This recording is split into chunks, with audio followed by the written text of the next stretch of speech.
C'est la dernière mode aux États-Unis qui fait fureur auprès des stars.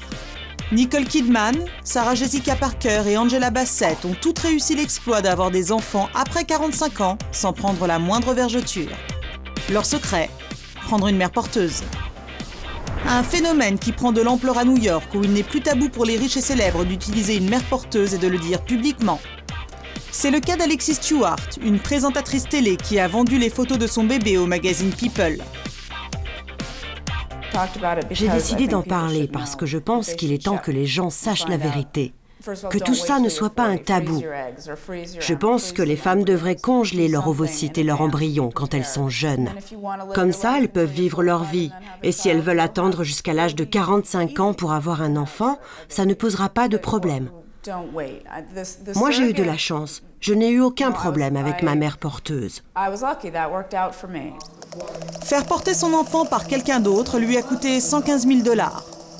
À l'âge de 46 ans, Alexis veut renouveler l'expérience grâce aux mains expertes du Dr Zhang, un spécialiste de la reproduction assistée qui a constaté une augmentation de la demande. Il y a de plus en plus de femmes trop occupées pour être enceintes. Elles n'ont plus le temps de porter leur enfant. Ce sont des actrices, des femmes d'affaires ou des PDG de grandes entreprises. Certaines veulent de grandes familles dans un laps de temps réduit. Donc, elles engagent plusieurs femmes qui portent leurs enfants en même temps. Comme ça, elles peuvent avoir 2 ou 3 bébés sans attendre. La Californie, l'État en Amérique où l'on trouve le plus de mères porteuses au mètre carré. Et pour cause, il n'existe aucune législation sur ce qui est en train de devenir un nouveau métier. Loin des quartiers huppés, Dorothy et sa fille Sarah vivent dans la banlieue de Los Angeles.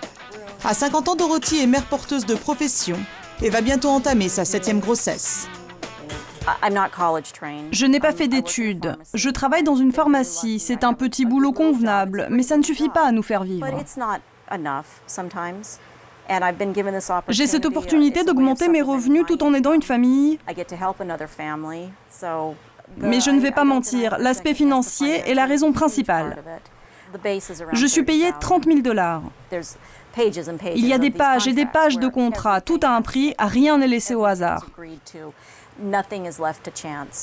Dorothy loue son ventre à des femmes qui pourraient avoir un enfant mais qui ne souhaitent pas le porter. Et pour toutes celles qui ne peuvent pas en avoir, c'est Sarah, sa fille de 23 ans, qui s'en charge. Moi, je suis donneuse d'ovocytes. Je l'ai fait 5 fois. Je me sers de cet argent pour financer mes études et payer les livres. C'est tellement cher. Pour Sarah, qui vit dans les quartiers pauvres, son ovule vaut 5 000 $. Mais sur le net, des jeunes filles sortant des grandes écoles se mettent en ligne pour vendre leurs œufs à 50 000 $ le don. Je m'appelle Jennifer, je suis la donneuse numéro 101. Je sais chanter et danser, sauf les claquettes. Désormais, on peut consulter en ligne des milliers de profils de donneuses et de mères porteuses. Un véritable business qui fait les beaux jours des avocats de Los Angeles. Certains ont même abandonné les divorces, pourtant très rentables, pour se concentrer uniquement sur le business de la reproduction par procuration. Dean Masserman traite 1500 dossiers par an. Ça, c'est le dossier d'une seule famille qui a utilisé une mère porteuse et un don d'ovocytes. Comme il n'y a aucune loi autour des dons d'ovocytes et des mères porteuses, les familles sont obligées de se protéger en mettant chaque acte sous contrat. Quand un ovocyte est extrait du corps de la donneuse, à qui appartient-il? Est-ce la propriété de la donneuse jusqu'à ce qu'il devienne un embryon? Est-ce que la donneuse a des droits parentaux? Vous avez besoin d'un contrat pour définir quand cette propriété passe de la donneuse aux parents. Vous ne voulez pas vous retrouver dans une situation où la donneuse n'arrive plus à tomber enceinte et qu'elle veut récupérer votre bébé. Et cette manne financière ne profite pas qu'aux avocats.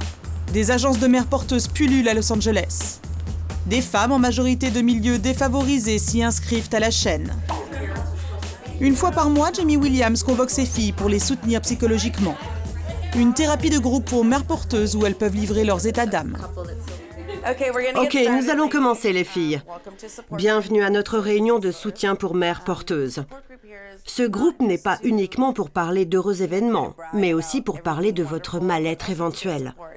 Nous sommes là pour répondre à vos questions et à vos doutes. Donc, si vous avez quelque chose à dire, n'hésitez pas.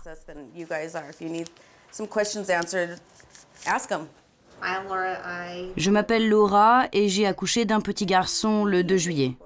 Je ne pense pas que je le referai jamais pour quelqu'un d'autre, mais ça s'est bien passé. Vous dites que vous ne le referez pas. Pourquoi? J'ai très mal vécu qu'on me prenne l'enfant à sa naissance. Ça a été très difficile à vivre pour moi. Mais les parents sont très gentils et ils me laissent le voir de temps en temps. Donc ça va mieux. Je m'appelle Audra, je suis mère porteuse pour la 2e fois et je suis enceinte de 21 semaines de triplé. La dernière fois, on m'a implanté 2 embryons et je suis tombée enceinte des 2. Mais les parents m'ont forcée à avorter d'un embryon alors que j'étais contre et ça a été très, très dur. Je suis tombée dans une dépression et j'étais très distante avec les parents car c'était extrêmement difficile pour moi. Des parents exigeants qui veulent des bébés à la carte sans se soucier des conséquences sur les mères porteuses, Jeffrey Steinberg les connaît bien. Il a même construit une clinique pour eux. Ah, ce sont des embryons congelés et des ovocytes. Et tant qu'ils payent, ils peuvent tout avoir ou presque. Voilà, faites votre shopping. Nous avons 10 catalogues comme celui-là. Mais je dois quand même être sûr que leurs attentes soient réalistes. Certains veulent des enfants grands, athlétiques, avec des yeux verts et qui jouent au foot américain. C'est impossible. La clinique de Jeffrey ne désemplit pas et il en a 3 autres en construction.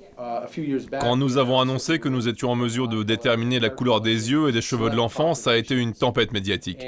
Le monde entier est devenu fou avec cette histoire. Mais un jour ou l'autre, les parents exigeront des enfants grands, et le jour où nous serons en mesure d'isoler le gène de la taille, nous pourrons le faire. Devons-nous le faire? Je ne sais pas, c'est à la société de décider.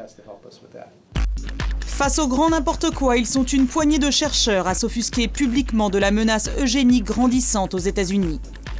Arthur Kaplan dirige le centre de bioéthique à l'Université de Pennsylvanie. Pour lui, ce sera le défi du XXIe siècle. La société condamne très clairement le trafic de bébés. Mais si on peut acheter l'ovocyte, le sperme et la mère porteuse, alors cela signifie que même si on ne peut pas acheter le gâteau, on peut acheter les ingrédients pour le faire. La grande bataille du futur ne portera pas sur les questions d'avortement ou de moralité de la contraception, mais sur l'utilisation des traitements in vitro pratiqués parce que les parents voudront avoir de meilleurs enfants. Ces 2 dernières années, le nombre de femmes ayant fait porter leur enfant par une autre pour des raisons de confort a augmenté de 30%. Le business florissant du bébé à la carte a de beaux jours devant lui.